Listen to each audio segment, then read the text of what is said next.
This podcast is a quest for well-being, a quest for a meaningful life through the exploration of fundamental truth. Enlightening ideas, insights on physical, mental, and spiritual health. The inspiration is love. The aspiration is to awaken new ways of thinking that can lead us to a new way of being well. Welcome to Body, Mind, and Soul Healing Conversations.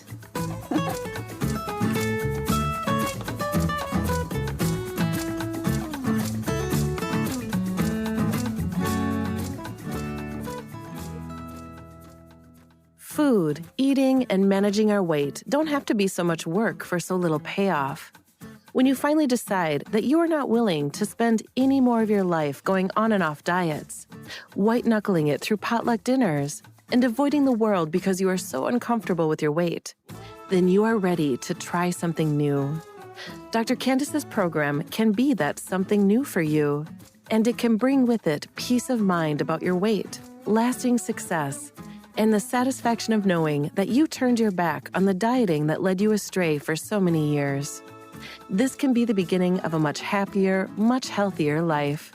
Valeria interviews Dr. Candice Seti. She is the author of Shatter the Yoyo, a definitive guide to losing weight and gaining self-control while ending your dependence on diets. As a therapist, author, speaker, coach, and former yo-yo dieter, Dr. Candice Seti is committed to helping others achieve health and wellness while gaining self-confidence, stopping self-sabotage, and achieving their goals.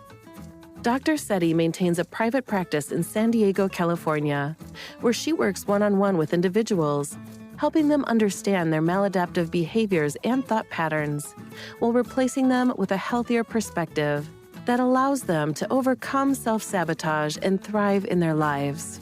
Dr. Seti helps her patients understand their barriers and achieve success through behavioral lifestyle and cognitive changes. She is also the founder of the renowned Do It Right weight loss coaching program.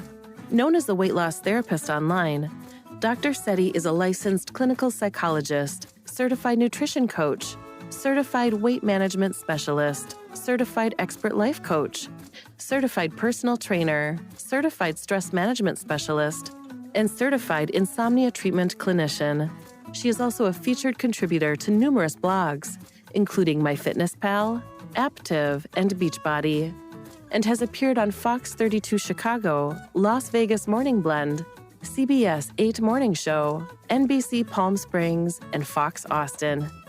Meet Dr. Candice at meonlybetter.com, shattertheyoyo.com, and masterminicourses.com. Here's the interview with Dr. Candice Seti.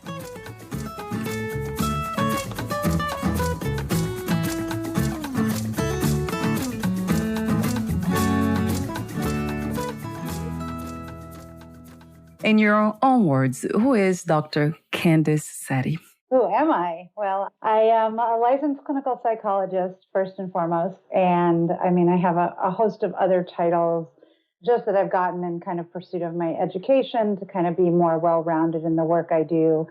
Being a certified nutrition coach, a weight management specialist, a stress management specialist, a personal trainer, a life coach, all of these other things.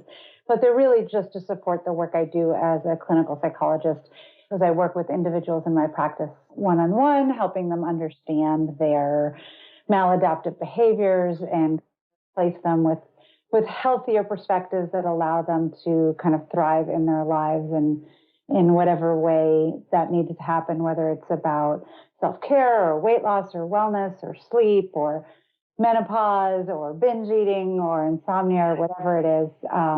So I kind of have this host of other education just to sort of support. But primarily who I am is a licensed clinical psychologist. Yes, wow. I love your work, though. I mentioned off record. It's just that beautiful work of helping others to understand themselves better, to find peace within, isn't it? It's something that keeps coming back to me. Right. So I guess my other open question for you, Candice, is what inspired you to become a psychologist in the first place? Well, it's funny because I feel like I always sort of knew this was what I was going to be. I was always the listener, the helper, the supporter. Yeah. Growing up, and through all of my own stressors, traumas, trials and tribulations, childhood, early adulthood, it just sort of clinched the idea that I wanted to use all of my experiences and my struggles to kind of turn that around and help other people. So I feel like I've always sort of known I was going down this path.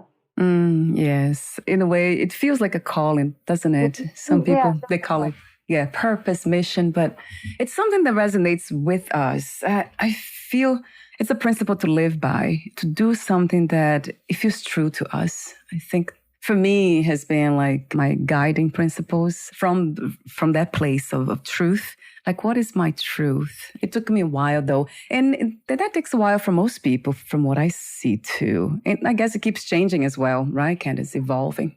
It changes. And also, there's all sorts of pressures from other places externally that kind of challenge it and make you question, what's right, what your truth is. And so for some people, they may know, but it's harder to embody it or kind of take the action they need to live it. But I think you're right. When people do find it, it's amazing how it just feels so natural. It just feels so right.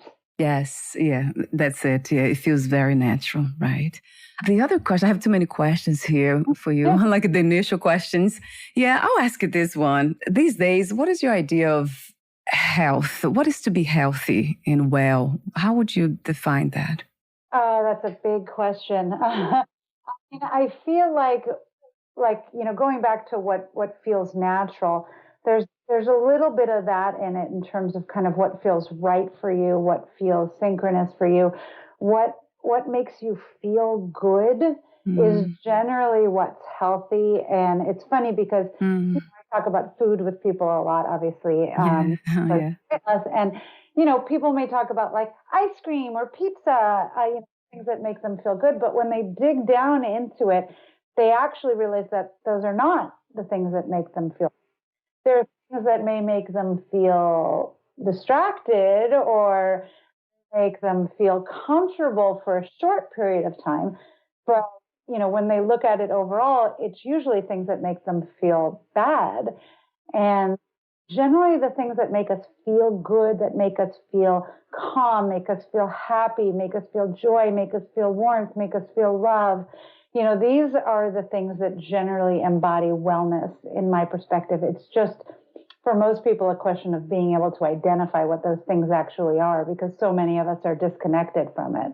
That's so true. Yeah, the disconnection from what feels true to us, feel good to us, healthy. And that's my next question, I guess, connects to that. Is that the reason why we self-sabotage? Because we are finding things that actually seems to make us feel good, but they are not healthy. And what is the connection between self-sabotage and trauma? Oh boy, that's a lot of stuff. Yes. It's definitely one of the reasons we self-sabotage. I mean, when we talk about self-sabotage, there's a host of reasons. And they're usually rooted in fear in some way or another, which could be fear of success, it could be fear of failure, it could be fear of change or fear of the unknown. And a lot of times we self-sabotage solely to keep ourselves where we are, simply because where we are is a known quantity. And what we want, our goals, our dreams, our aspirations, while we know we want them, they're also things we haven't necessarily experienced. So they're unknown, and the unknown is inherently scary to most of us. And so we tend to sabotage to keep ourselves in our comfort zone, even if our comfort zone is not actually where we want to be. Yes. so true. I love a quote in your book. I don't want to mention now in a way. It talks about change. That caught my attention immediately. So let me mention the title of your book, Shatter, the Yo-Yo, Definitive Guide to Losing Weight and Gaining Self-Control while Ending Your Dependence on Diets. So you said something that really, within your book, was about suffering. When suffering becomes, if I can find it, that would be wonderful. I couldn't find it quick enough. I should have changed the color. Gosh, you mentioned, it was something about suffering. When suffer becomes the catalyst for change or suffering.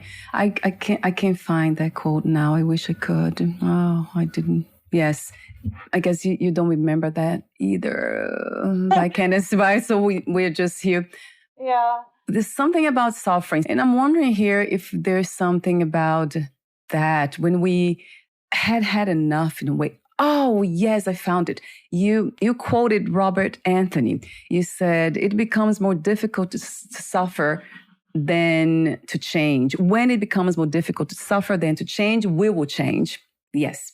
But exactly to that point is, suffering, if it's not, extreme and it's something that we're used to, and this is a weird concept for people, it's comfortable.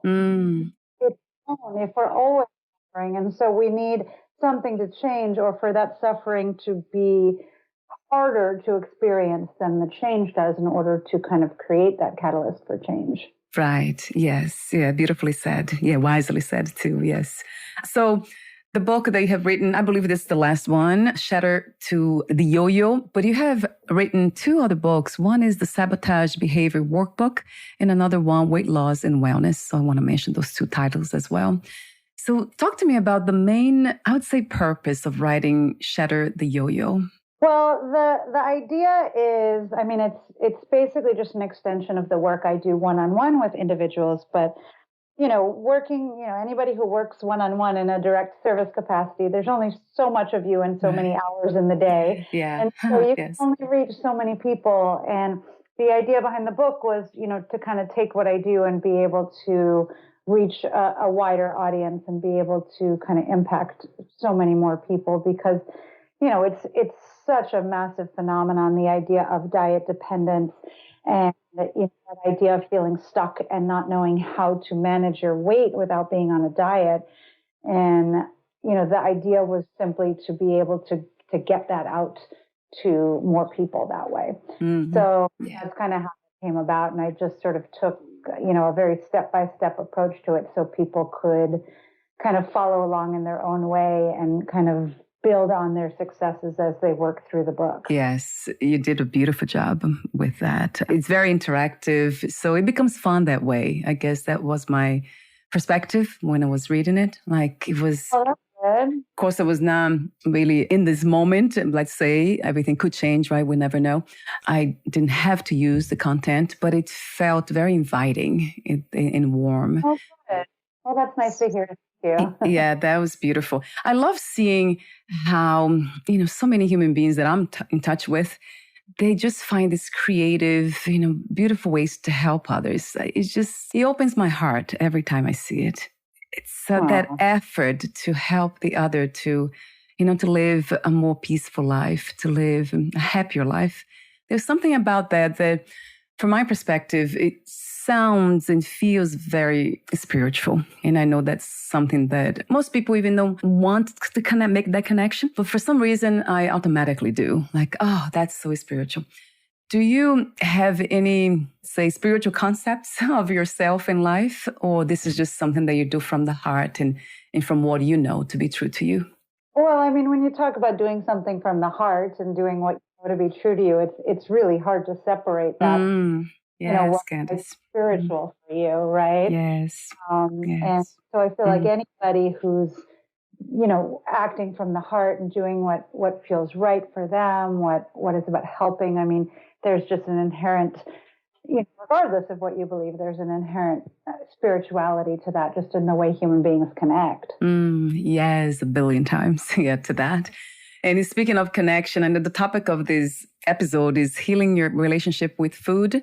So that makes me think, within the topic about connection, making this connection or having a better connection, a better relationship with our past, with our current experiences, and with the other, with our own bodies and content of the mind and all that.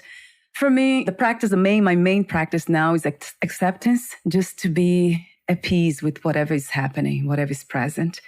That has changed everything. So I guess with that in mind, I'll ask you the question about this main question about relationship with food. Is that something that it can be tracked almost always, per se? It's rooted to the relationship with self, with ourselves, when it comes to the relationship with anything else outside.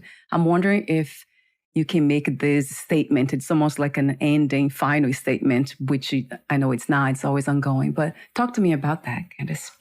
Well, I mean, they're definitely connected. I mean, our relationship with food goes back, to a very, very, very early age. And, listening to you talk about the idea of kind of working on being at peace. I mean, right. That's the goal for so many of us, is to be at peace in our relationship with food, because so many of us are not. Yeah. Right? Yes. I mean, from a very, very, very early age, food takes on all of these other more complicated emotional meanings beyond what it's supposed to be, right? Which is sustenance, fuel. And food becomes emotional, social, celebratory, punishment. I mean, there's so many things tied into it, and it gets so tightly connected with all of these things, right? The good, bad, the ugly. And the problem is that, one, it's necessary, right? We can't quit food, right? And if addiction or something.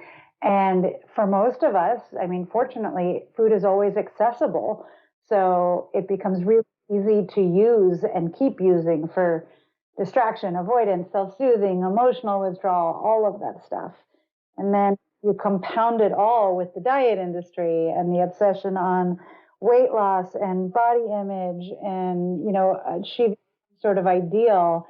And then this relationship so easily becomes disordered. So the idea of letting go of all that, not obsessing over food, not thinking about food all the time or weight, and just simply being at peace in your relationship with food, I think is the goal for most people, honestly. Yes, it really resonates true to me, this idea of finding peace or making peace with everything, with food as being one of the things. Yeah, I interviewed somebody recently who actually talked to me about addiction, how most people are addicted to so many things. But then we were talking about, food, right? That he Cody, his name, Goldman. He's also, he's not a therapist, but he is, or maybe he is a therapist. I'm not sure. I think it's a life coach specialized in weight loss. And he said that I mentioned that my husband and I on Fridays, we have pasta, seafood pasta. Then we look forward to it. I don't know why I mentioned that, but I did. And then he said, so you're addicted to food. And then I was just kind of reflecting in the moment, like it doesn't feel like an addiction to me. It feels like enjoyment. Because if I don't have it, it's okay too. I won't think about it or I won't get upset. And that's how I know the difference. I was just explaining it to him. But for some reason, he said to me that as long as we have this craving for starch or for sugar, that's how he defines addiction. So that would be considered an addiction. I'd love to hear your opinion about that.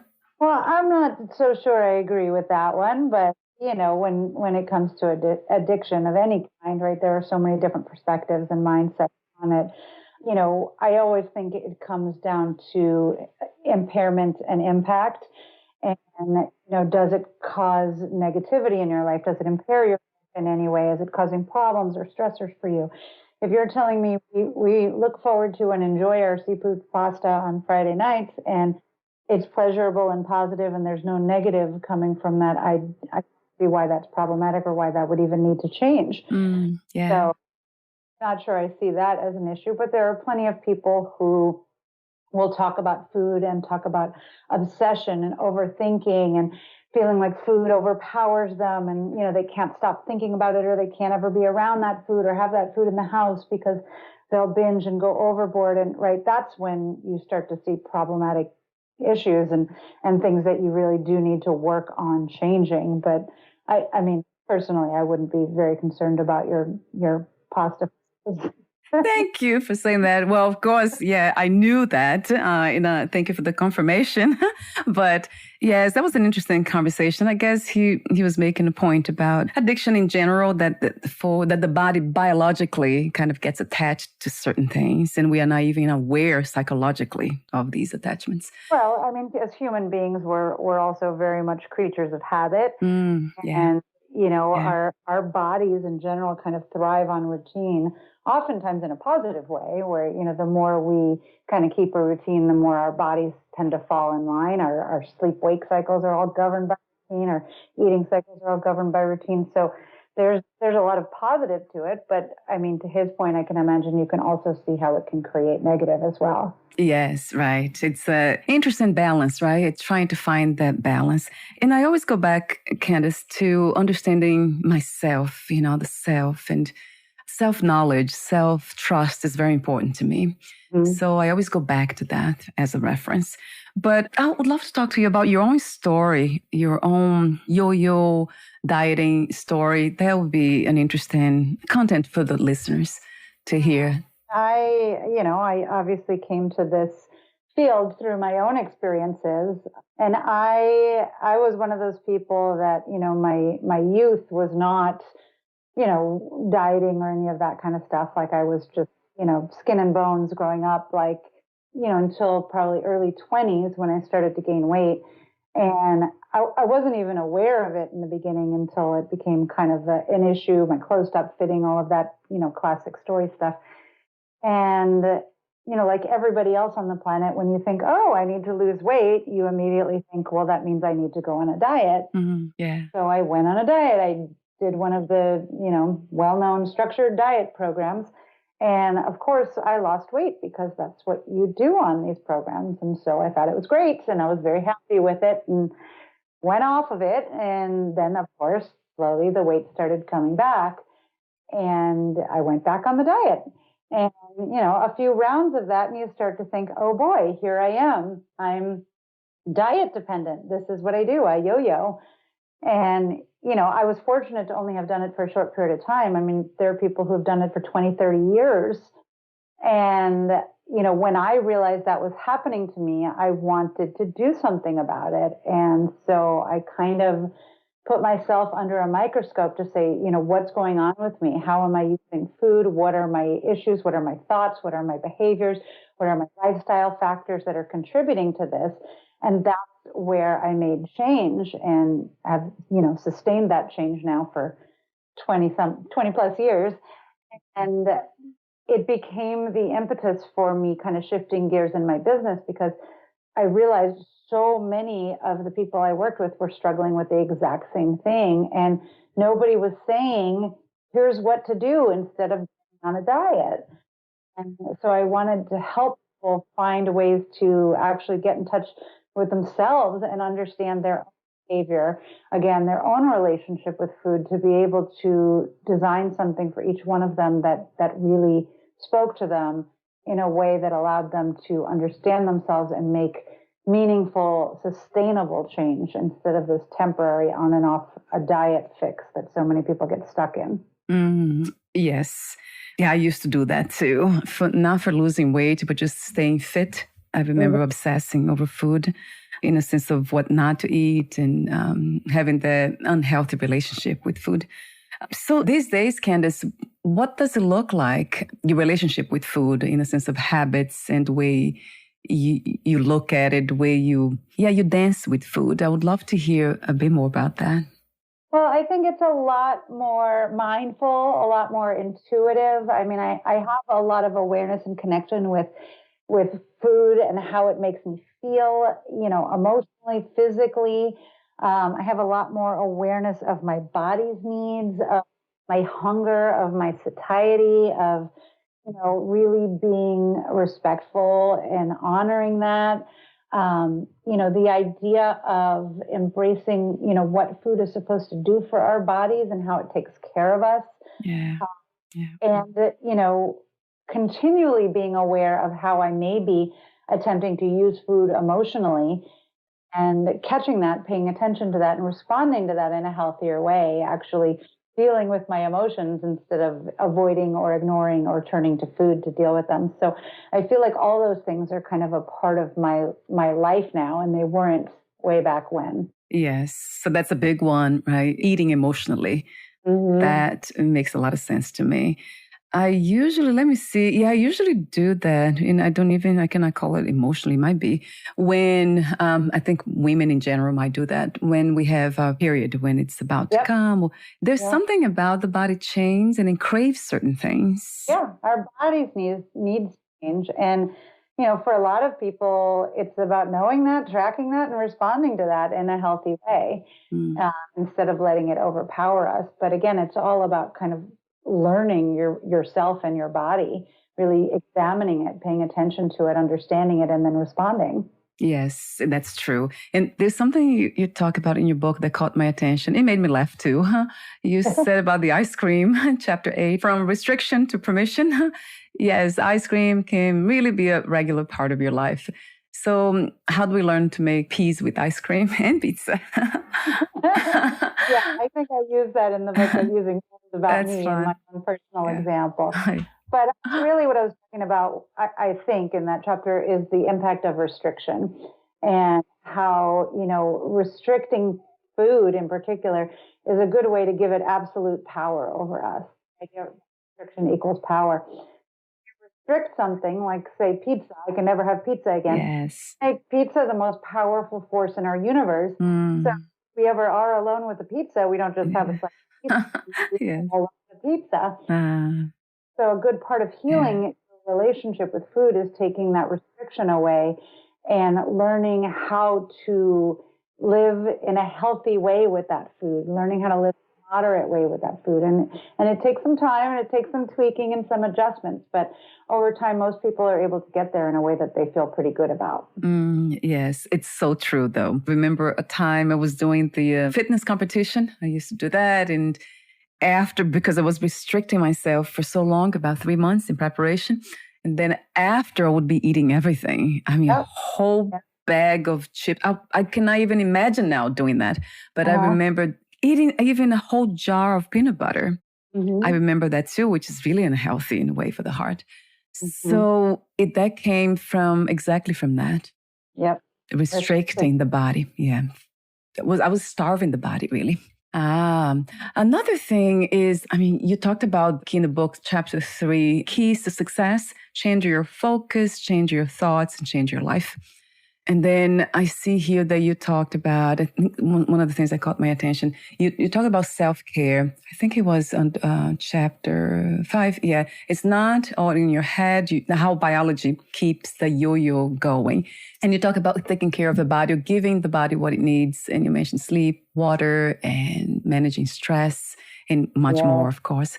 So, that's another, we kind of tend to forget about that the body, it's actually its own organism in a way, a living thing doing its thing, right? So it's not always coming from the mind. Oh, yes. Yeah, please, Candice, you're about to say. Yeah. Yeah, your body is always communicating with you, and we're all often used to ignoring that. I talk to people all the time about kind of the early stage signs of hunger or the early stage signs of satiety.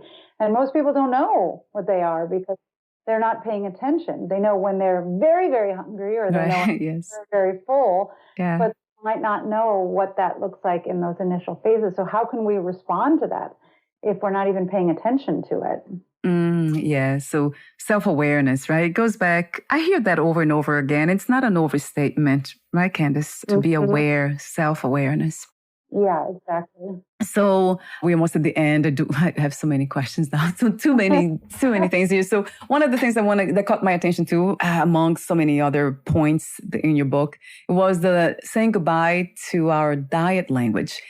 And that was interesting to see, replacing calories with healthy fat, with nutritious carbs, fiber. So that caught my attention too. So language plays a role as well. It has an impact. It has such an impact on the way we think.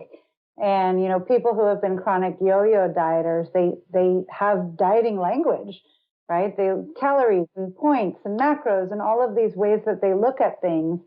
And, not just these words that we use, but this kind of overall diet mentality, which is the temporary nature of it, the short-term fixed nature of it, the idea of looking at food as either good or bad, and again, disconnecting from your hunger and, essentially taking all the enjoyment out of it. And so changing that entire mentality, right? Looking at food as satiety, as nutrition, as a way to take care of your body, looking at your style of eating as being kind of long-term for your own longevity and wellness, well-being, health, all of that.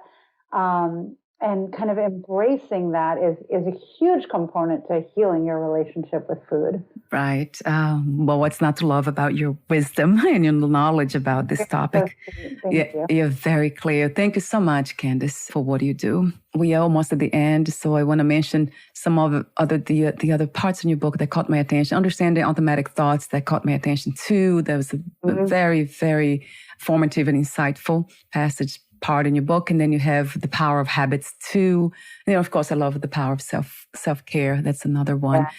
And I love the body image gone wrong, the radical acceptance that caught my attention immediately. Yes, beautiful. So I want to mention your services as well. So you offer weight loss therapy, insomnia treatment, other psychological services, at home, do-it-yourself programs. And you also have another program called Master Mini Course, Mastering Your Relationship with Food, Mastering Mindful Eating. My newest courses, my master mini courses, I think there's 8 of them.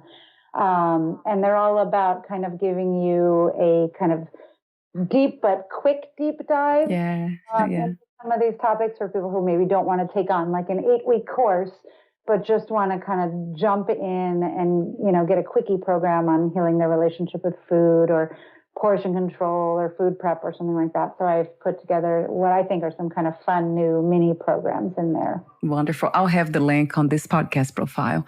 So I'll have that link and then the Shatter, the Yoyo too. And then I have another link, 3 of them. I'll have all of them here.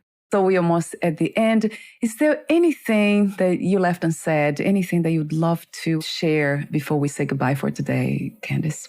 Well, I find that most people who kind of struggle with yo-yo dieting feel kind of lost, feel dependent, feel scared, feel incapable because all they've ever known from a weight loss standpoint is dieting. Again, going back to the conversation we had earlier about comfort, that's their comfort zone. So doing something new, doing something different is scary, and people don't believe in their capacity to do something different, to make change. And I always like to tell people you have infinite capacity for this. And it starts by taking small steps and feeling confident, feeling secure, seeing your capability and building on that. So I tell everybody you are completely capable. Yeah, wow, what a beautiful encouragement of the truth that we have the answers right within what we need. It's all within, right? And it's wonderful to have guides like yourself. So thank you so much again for your presence. And before we say goodbye for today, I would love to ask you this question, this ending question that I pretty much ask everyone. What 3 experiences you wish everyone to have before they lose the body, before they die? Before they lose their body. I mean, I immediately went to love, but in every way that you can kind of apply that word, whether it be kind of people, relationships, actions, behaviors, so just having that. And, I also go to fear, in the same way we talked about, simply because the act of facing your fears is so incredibly powerful for your overall being and what it does for your mindset, for your capability, for your self-efficacy beliefs. And so the opportunity to kind of do that, to face your fears, and then sharing is the other word that kind of popped into my head. And whether that be things, behaviors, experiences, connections But the idea of kind of reaching out and sharing what you've learned, experienced, seen, been through, to kind of pass that on and allow others to be able to learn and grow from those experiences as well, I think is so important. Yes, a billion times to those 3 items. Yeah, I love the facing your fears, right? That you stopped me in there. I was reflecting here. That was an inspiring piece. Thank you so much again for your beautiful presence and for what you do in our shared reality. I really appreciate it. Thank you. And we'll talk soon, Candice. Bye for now. Sounds great. Take care. You too.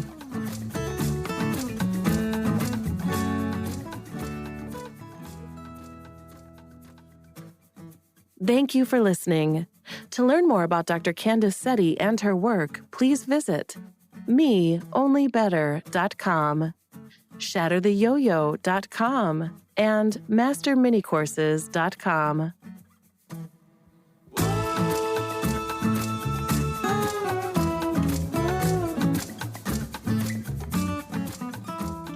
To learn more about this podcast, please visit fitforjoy.org/podcast. Thank you again for listening, and bye for now.